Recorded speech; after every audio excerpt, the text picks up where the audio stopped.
18 years.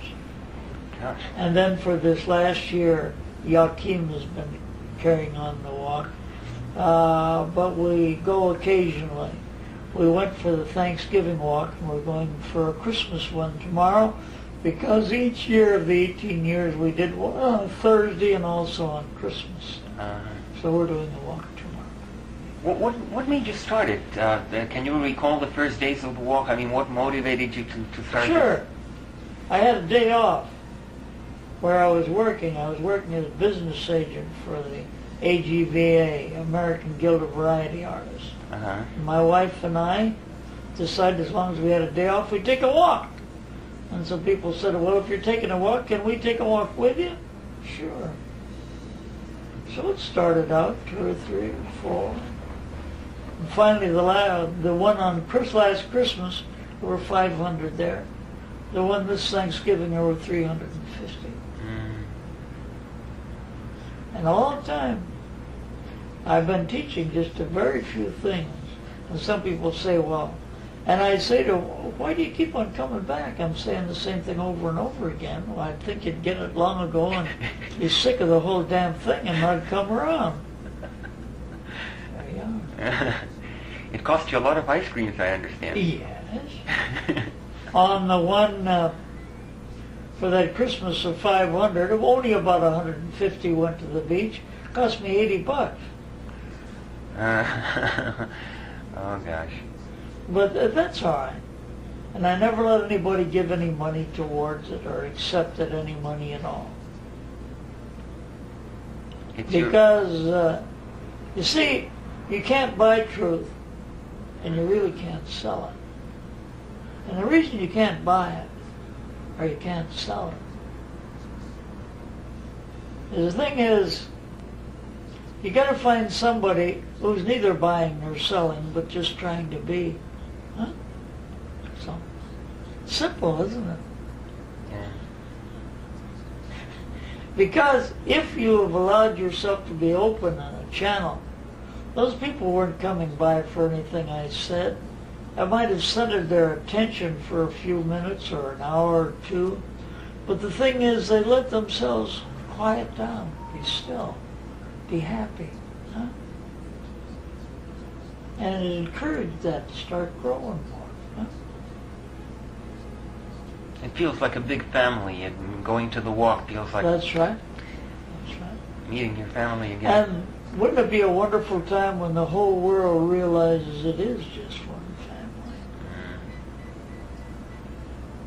If a dinky nobody in an obscure city on the planet as a whole can start a walking apart with nobody and have it multiply that well, then if at another level and someone more important got into it, it would go, wouldn't it? But the thing is this, you plant the seeds or you stimulate the seeds in the heart, and those people after a bit, whether they say anything about the particular subject or not, they're radiating it. And we scientifically know that there is such a thing as radiation. Oh, very definitely we know it.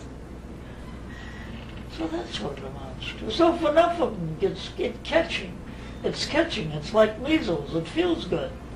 But measles don't feel good, but still it's catching, it's contagious. Yeah. That's very comfortable. And it's happy. Now, you met in your lifetime, you met a lot of people who are probably very interesting and people that maybe you caught something from or that you shared some No interesting doubt. space with. No doubt. Could you tell us maybe some story from meeting That some... phase, Annie Besson. I met her in Chicago when she was taking a trip back to India. She was a short woman, only about that high. But when you'd see her in pictures or you'd listen to her for a while, she looked as if she was over 6 foot, you know? And I met her in Chicago. And I wrote to her after she got to Adyar. And then after I had finished a letter to her telling her, at that time I wanted to be a liberal Catholic priest, see. Uh-huh. I wrote to her while she was still in the city. I'd met at the Theosophical Society, at the Liberal Catholic Church Library. And the next morning, because I was singing at the Oriental Theater in Chicago, I went over to the other Theosophical Society in Chicago rather than the Liberal Catholic Church. Mm-hmm.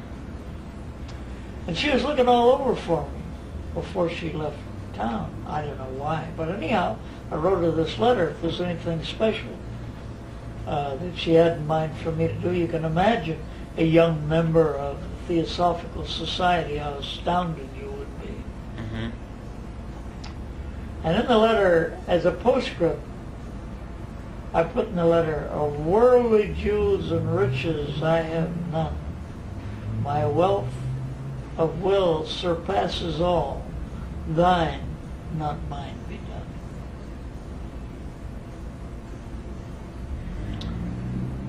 So I found that the bishop there in Chicago, and I was around this church when I'd get time between working in theaters to get down. He said, Annie Besson talked to me about you before she left the city. And she said you were not to be a liberal Catholic priest. But when you got old enough, you would know what you were supposed to do. So evidently, to my mind, I'm just doing what comes naturally. All right. Huh? And in that way, I hope, fulfilling in part, as I'm always open to whatever might come, and doing pretty well.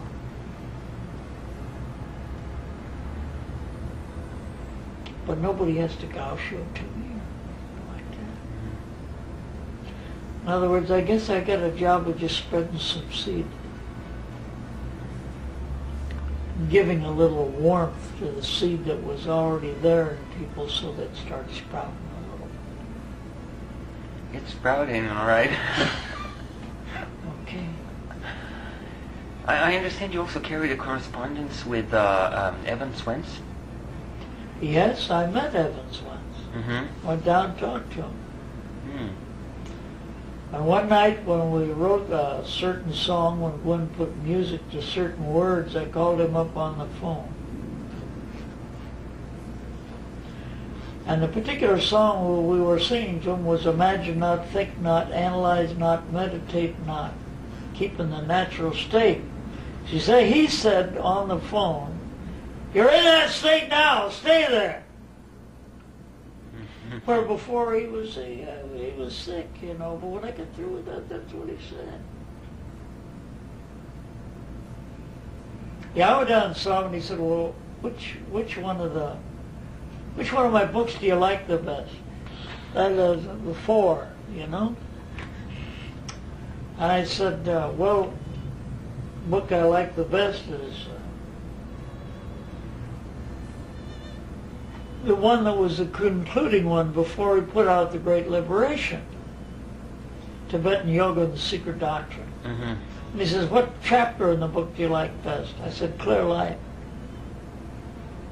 And I also have a strong leaning towards the one on the long home. Mm-hmm. He said, what do you think of the first chapter? I said, it's great, but it's not my way of getting there if I ever get there.